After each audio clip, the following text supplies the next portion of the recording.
sekalian, staf Bapak Ibu yang saya hormati, jadi kriteria penilaian KBMI di 2021 ini ada 6. Yang pertama adalah tujuan mulia, nanti bisa dijelaskan lebih lanjut. Jadi dari usaha itu kita melihat apa tujuan mulia dari adik-adik menjalankan usaha ini.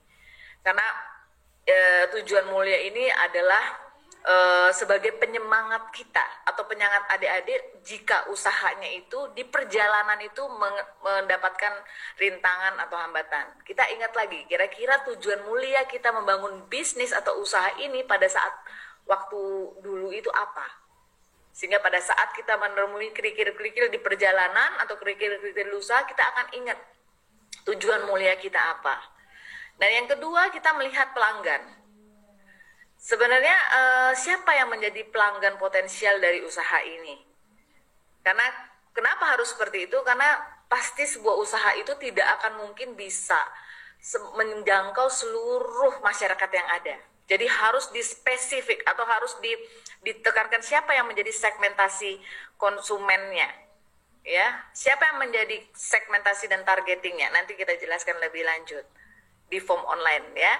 Kemudian yang ketiga adalah tentang produk. Jadi sebenarnya yang tadi saya bilang produk atau jasa. Jadi memang kalau dalam usaha bisa produk yang tangible dan produk yang intangible, yes, jasa. Jadi di situ produknya kreatif atau tidak, kemudian bisa menyelesaikan masalah atau tidak, ya seperti itu. Kemudian bermanfaat atau tidak dan segala macam di situ kami lihat seperti itu. Bagi segmentasi customer yang atau ke segmentasi pelanggan yang dituju.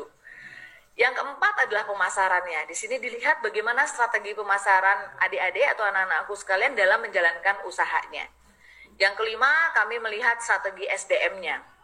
Bagaimana adik-adik menjalankan pembagian tugasnya. Ya, job desk-nya seperti apa. Kemudian ada indikator keberhasilan masing-masing person di dalam kelompoknya. Nah, itu kita lihat.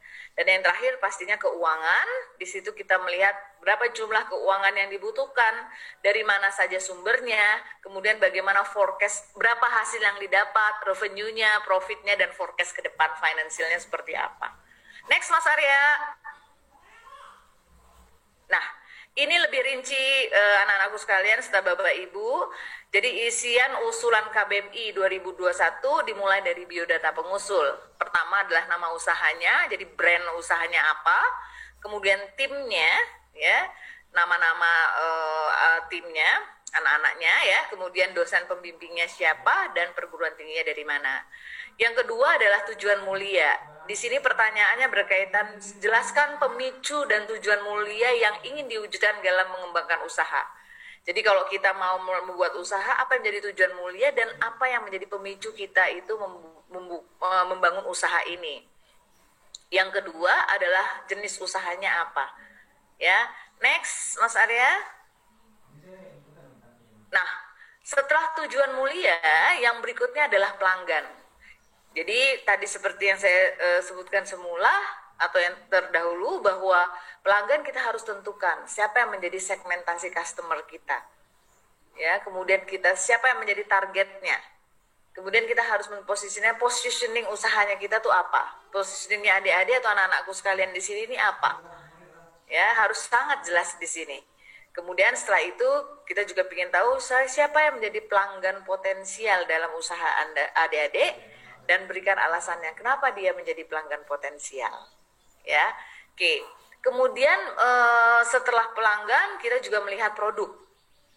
Di dalam form online yang berkaitan dengan produk kita ada 6 pertanyaan.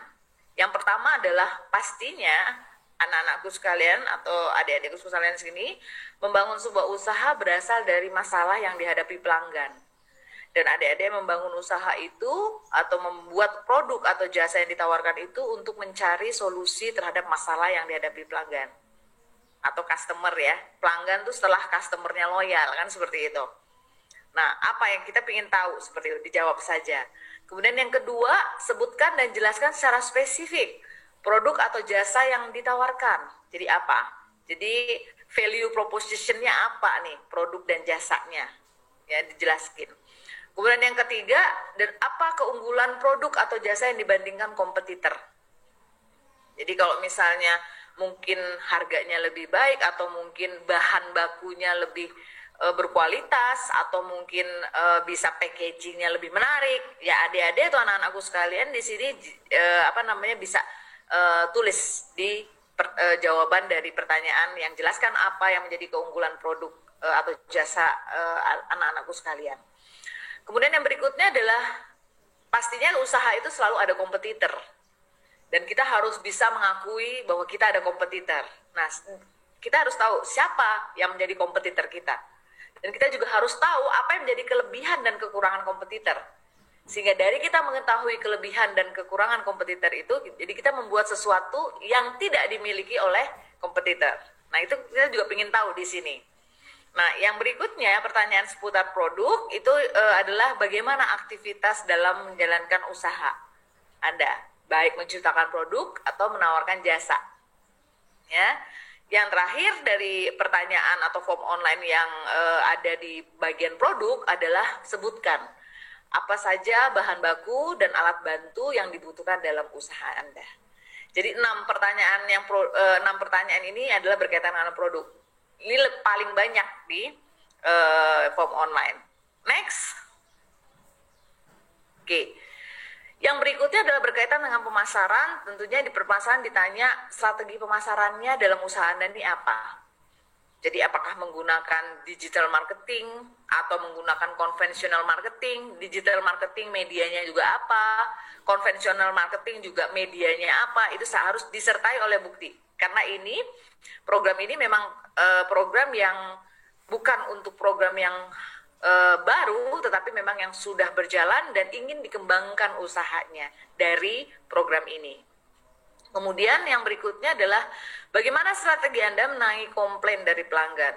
Kita tahu bahwa pastinya ada juga kalau misalnya keluhan-keluhan atau komplain-komplain dari pelanggan atau saran. Nah, bagaimana adik-adikku atau anak-anakku yang memiliki usaha itu strategi untuk menangani komplain jika ada dari para pelanggan. Kemudian kalau misalnya ada mitra, yang ketiga sebutkan secara spesifik mitra Anda dalam menjalankan usaha. Apakah distributor, apakah supplier, dijelaskan saja di sini. Dan jelaskan apa peran yang mitra lakukan. Jadi tadi saya bilang apakah dia sebagai penyuplai bahan baku atau sebagai pembantu dari sisi pemasarannya dan segala macamnya, atau yang membantu penyaluran barang-barang produk adik-adik ke pasar, seperti itu ya. Yang berikutnya adalah SDM. Ya, kalau kita melihat SDM, kita lihat sebut anggota tim usaha Anda dan apa keahliannya. Yang berikutnya tanggung jawabnya mereka apa. Jadi kalau ada 3, ya sebutin 3 orang itu keahliannya apa, kemudian yang B tanggung jawabnya juga apa. Jadi bukan hanya menyebutkan ketuanya saja atau keahliannya cuma 1 aja, enggak. Jadi kalau misalnya ada 3, ya 3 tanggung jawabnya ya 3. Begitu juga dengan yang C, targetnya masing-masing apa, jadi 3. Kebanyakan yang tahun-tahun lalu itu adalah menyebutkannya hanya 1 gitu atau 2. Jadi secara global saja. Jadi makanya di sini kami sebutin target masing-masing anggota tim Anda. Jadi per anggota tuh punya yang namanya targetnya, Pak. Kalau pemasaran targetnya misalnya setiap bulan memperbarui atau setiap 2 minggu sekali atau setiap 1 minggu sekali memperbarui konten Instagram. Misalnya seperti itu. Atau kalau produksi setiap minggu atau setiap tergantung ya produksinya per minggu atau per 2 minggu atau per 1 bulan menghasilkan produksi misalnya berapa pieces seperti itu. Nah itu harus ada target-target seperti itu ya. Nah itu harus berkesinambungan antara A, B dan C. Next Mas Arya yang berikutnya.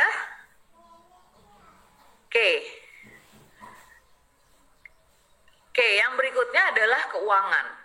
Keuangan adalah yang pertama adalah sumber pendapatan usaha Anda dari mana? Apakah hanya dari penjualan produk aja atau penjualan jasa aja atau ada income lainnya? Jadi kalau misalnya memang kita berusaha dari sisi menghasilkan produk, mungkin kita juga ada side income lainnya. Jadi kita juga menjual main produk, tapi kita juga ada side-nya juga. Kita bisa menjual atau misalnya kita memasarkan dengan menggunakan website sendiri. Misalnya di website tersebut kita juga bisa membuat iklan-iklan orang lain yang mengiklankan produknya, misalnya gitu. Tetapi yang tidak sama dengan kita ya, karena nanti jadinya kompetitor. Nah, kita mendapatkan fee dari situ juga bisa. Jadi disebutkan aja sumber-sumber pendapatan usaha Anda. Kemudian yang berikutnya adalah berapa rata-rata biaya operasional, kemudian pendapatan dan keuntungan usaha Anda minimal 6 bulan terakhir. Kenapa 6 bulan terakhir ini? Memang kita ingin lihat track record usaha adik-adik atau anak-anakku sekalian ini selama 6 bulan terakhir. Kalau seandainya usahanya adik-adik atau anak-anakku sekalian atau Bapak Ibu punya mahasiswa yang didampingi atau dibimbing adalah punya usaha udah setahun, kemudian udah lebih dari 6 bulan ya lebih bagus, tapi yang dilihat adalah yang 6 bulan terakhir aja yang dikirimkan ke sini. Kemudian peralatan penunjang langsung usaha, biaya habis pakai dan biaya operasionalnya. Jadi disebutkan saja apa yang diperlukan di peralatan penunjang, kemudian biaya habis pakainya sama biaya operasionalnya. Nah, itu adalah kalau kita lihat dari pertama tadi, pertanyaannya yang berkaitan dengan noble purpose atau tujuan mulia, kemudian pelanggan, kemudian produk, pemasaran, SDM dan keuangan itu ada 20 Bapak dan Ibu setelah anak-anakku sekalian. Jadi lebih ringkas dibanding yang tahun lalu. Jadi kalau tahun lalu itu masih 32 pertanyaan, tahun ini hanya 20 pertanyaan. Dan mudah-mudahan itu membuat lebih efektif ya. Artinya tidak mengurangi konten dari isi